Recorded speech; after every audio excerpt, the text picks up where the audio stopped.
Hello, friends. This is Dave Hurwitz, executive editor at ClassicsToday.com.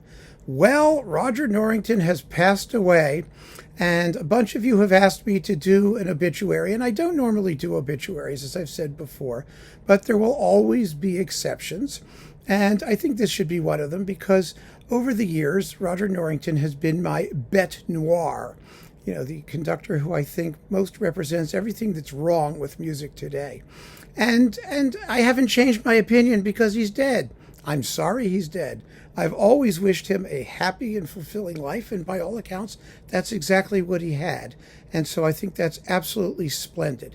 But as far as the music goes, he was a terrible conductor who foisted on people a dishonest and fraudulent concept of what music is supposed to sound like. That cannot change. Because he passed away. And it's worth, I think, considering the phenomenon that he was, because he was a smart man in many respects, somebody who certainly knew how to ride the current wave of authenticity mania. Actually, I have something else to show you before we get in with that. There is Mildred. Mildred, yeah, hi. You want to say hello to everybody? Why don't we do it? There we go. There she is. Yeah, she actually has joined me for this obituary, which is very rare. It tells you how important and interesting it is. So maybe we can do this together. And she'll probably run away in the middle of it. Yep, I knew it. Okay, we tried. I know. Okay, so let's get to it, shall we?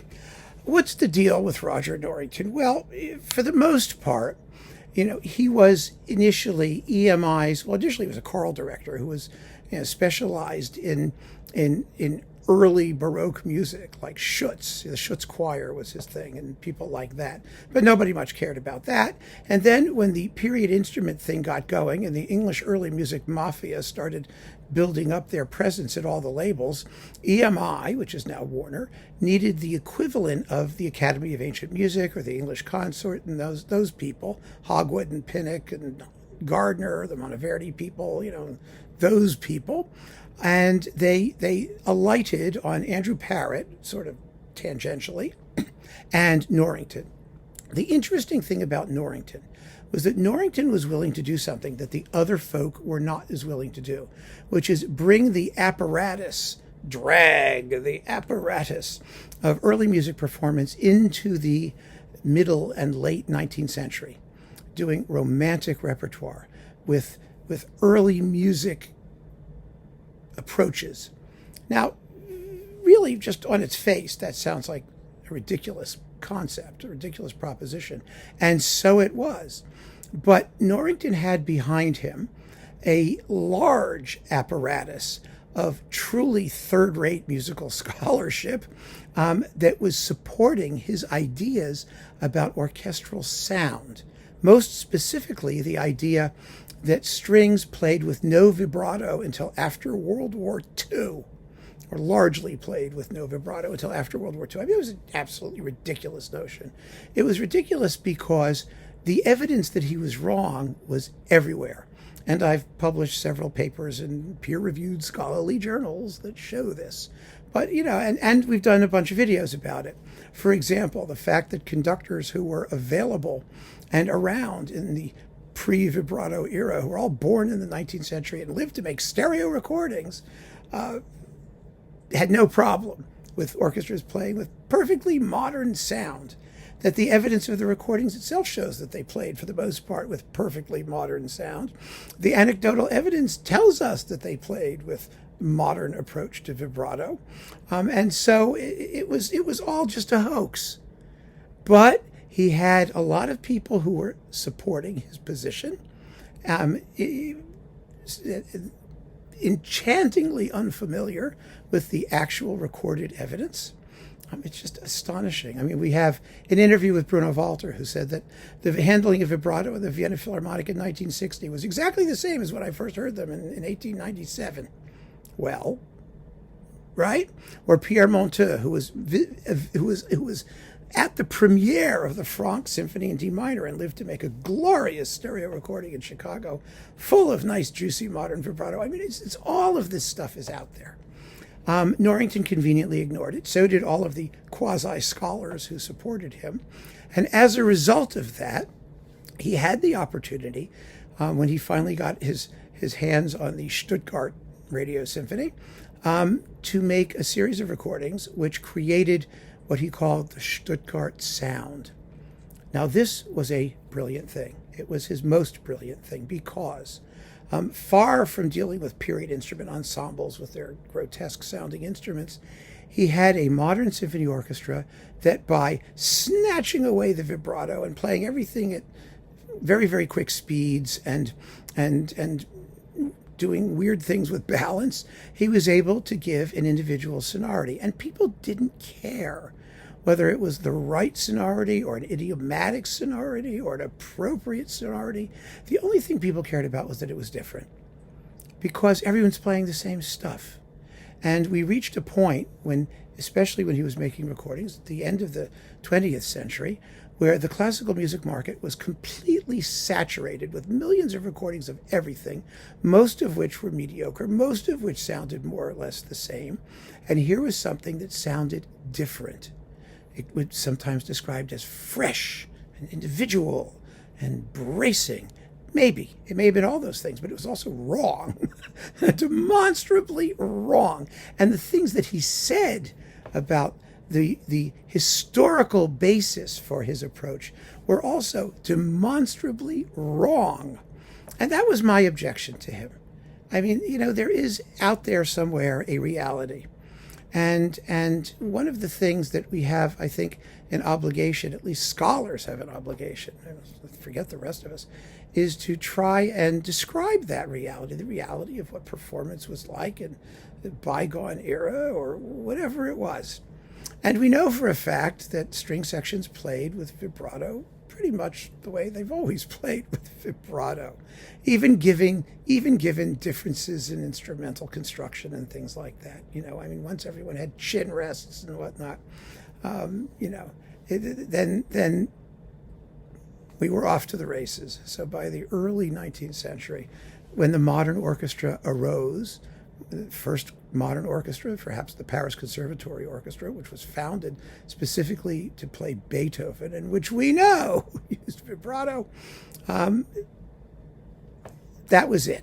There were differences. There were always regional differences, but you can't say that there was one correct way to do it. There were many. And the existence of modern orchestral technique is a result of all of that which came before. It wasn't anomalous. It wasn't as if, as Roger Norrington quasi-contended, everybody woke up the day after the Second World War ended and said, okay, now we can use vibrato. The whole concept was foolishness incarnate. Now, with that said, he managed to parlay that into a career. And I think that to a large extent, everyone says he was a very nice man and a terrific guy, and I get it. We're not talking about his personal qualities. I mean, an obituary you may, and I'm sure there will be other obituaries that tell us how delightful he was as a human being, and all credit to him, to the extent that that's true. That's wonderful. But again, my concern is the musical product, what he produced, what he stood for. And what he stood for was alternate facts. In the same way, certain others stand for alternate facts. The idea that reality is what you say it is, and we have no obligation to be true to the historical documents, and that scholarship can be manipulated in order to create performance opportunities for people who would never otherwise have them, and given a prominence in terms of justifying and validating interpretive approaches that it should never have gotten involved with. I mean, the whole idea of these early music scholars who became performers has been a blight on our musical life, quite frankly. And to a large degree, it has. Some have not. Of course, there's exceptions to everything. There's exceptions to me doing obituaries. We all have exceptions. But the end result is what matters, finally. And so when Norrington retired, I think he had done his damage, and the world of music will now have to contend with the results. I suspect that his legacy will be not terribly long-lasting or highly regarded because it's not very enjoyable to listen to. I mean, ultimately, there's so many better performances of everything that he did, particularly in the romantic repertoire. However, there's always a however.